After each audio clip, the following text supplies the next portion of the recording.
Hey guys, what's up? So, τον υπολογιστή μου τον έφτιαξα περίπου πριν 6 χρόνια με 3,5 εκατοστάρικα, οπότε μπορείτε να φανταστείτε ότι δεν έχει τις καλύτερες επιδόσεις πλέον.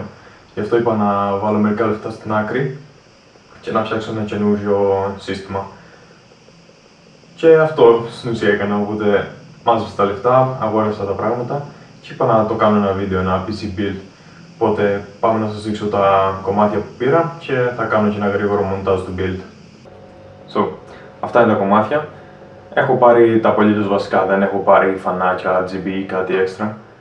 Μόνο απλά για να φτιάξω το σύστημα έχω πάρει ό,τι χρειάζεται.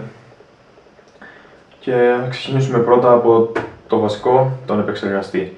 Ο επεξεργαστής είναι ο Ryzen 5 2600 με clock speed στα 3,4 με boost στα 3,9.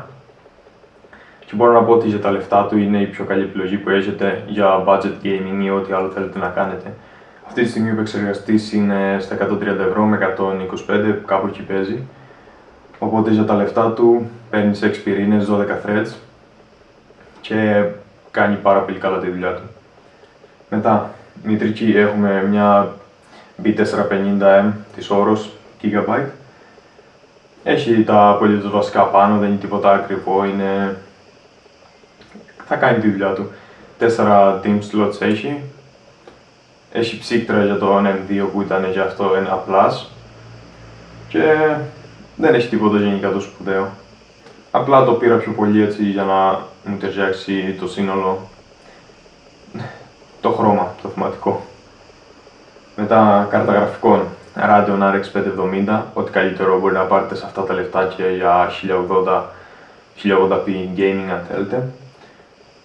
Αυτή η κάρτα περίπου είναι γύρω στα 130 με 140 ευρώ, υπάρχει. Οπότε είναι η καλύτερη επιλογή που έχετε. Έχει τις ίδιες επιδόσεις με μια GTX 1060. Και αν δεν χρειάζεται πουθενά CUDA acceleration, θα έλεγα ότι αυτή είναι η πιο καλή επιλογή, μιας και είναι πιο φτηνή από την GTX της Nvidia. Μετά για τροφοδοτικό αποφάσισα να πάω με Be Quiet, ένα 600, πιστοποιημένο Gold Plus, semi-modular, οπότε έχουμε και χώρο να παίξουμε με τα 600W αν θέλουμε να κάνουμε κάποια αναβάθμιση. Μετά πήρα δύο στικάκια της Ballistics 8GB DDR4 RAM, χρονισμένη στα 3, που λογικά θα το πιάσει κατευθείαν άμα ενεργοποιήσει το XMP profile στη μητρική.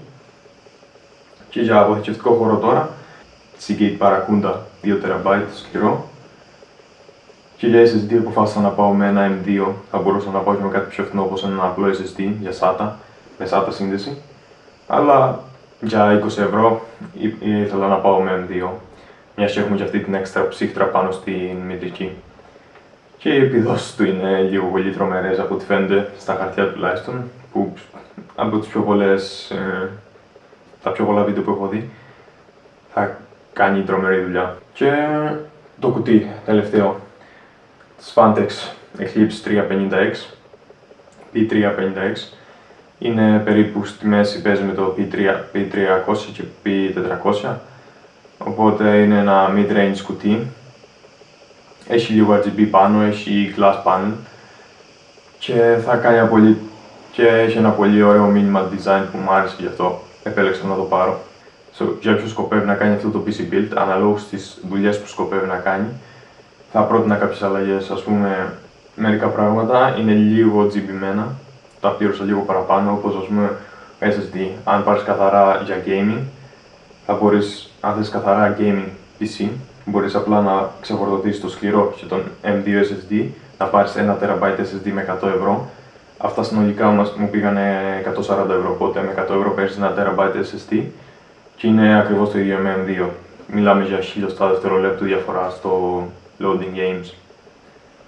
Επιπλέον με τη RAM μπορείς να πας και λίγο πιο φθηνά, αλλά εκεί μιλάμε για 5-6 ευρώ, οπότε εξαρτάται από το θεματικό, το χρώμα που θες να πετύχεις στο PC. Το τροφοδοτικό μπορείς να πας εκεί λίγο πιο φθηνά. Αυτό είναι πιστοποιημένο 80+, semi-modular. Μπορείς να βρεις Cooler Master στα 650W semi-modular με 8+ bronze πιστοποίηση στα 65 ευρώ. Το συγκεκριμένο ήταν 80. Οπότε ό,τι συμφέρει, ότι βολεύει το budget πιο καλά. Κάρτα γραφικών για 1080p gaming θα πρότεινα μόνο αυτή, δεν θα πρότεινα κάποια άλλη τόσο εύκολα. Εκτός αν θέλετε να πάτε πιο ψηλά σε μια RX 580 ή αν θέλετε να πάτε λίγο πιο ψηλά ακόμα, θα πρότεινα μια Nvidia GTX 1660. Παίζει γύρω στα 220 ευρώ και έχει πολύ πιο καλές επιδόσεις από αυτήν.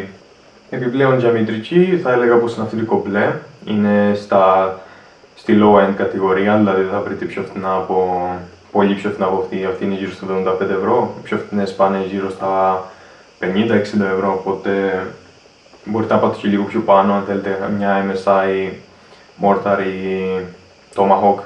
Και για επεξεργαστή φυσικά για gaming είναι και αυτός πάρα πολύ καλός και στη τιμή, γιατί θα έλεγα έναν Intel i5, αλλά αυτοί συνήθως πάνε λίγο πιο ακριβά, οπότε θα έλεγα να κρατήσετε τα λεφτά σας. Έχετε σχεδόν τις ίδιες επιδόσεις με αυτό, έχει πιο πολλούς πυρήνες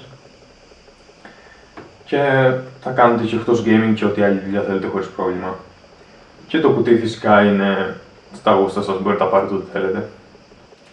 Αυτά είναι όλα τα κομμάτια που πήρα. Θα βάλω τις τιμές εδώ πέρα να μπορείτε να τις δείτε ό,τι θέλετε και μπορείτε να παίξετε λίγο με αυτές. Αν σας αρέσει το build, πείτε μου στα σχόλια τι θα αλλάζετε, τι θα κάνετε αλλιώς εσείς. Θα κάνω ένα γρήγορο μοντάζ του build και αυτό ήταν λίγο πολύ το βίντεο. Ελπίζω να σας αρέσει και ό,τι θέλετε να πούμε αφήστε το στα σχόλια, κάντε ένα like αν σας άρεσε το βίντεο και ένα subscribe γιατί έρχονται ακόμα αρκετά βίντεο στο κανάλι. So, until the next time.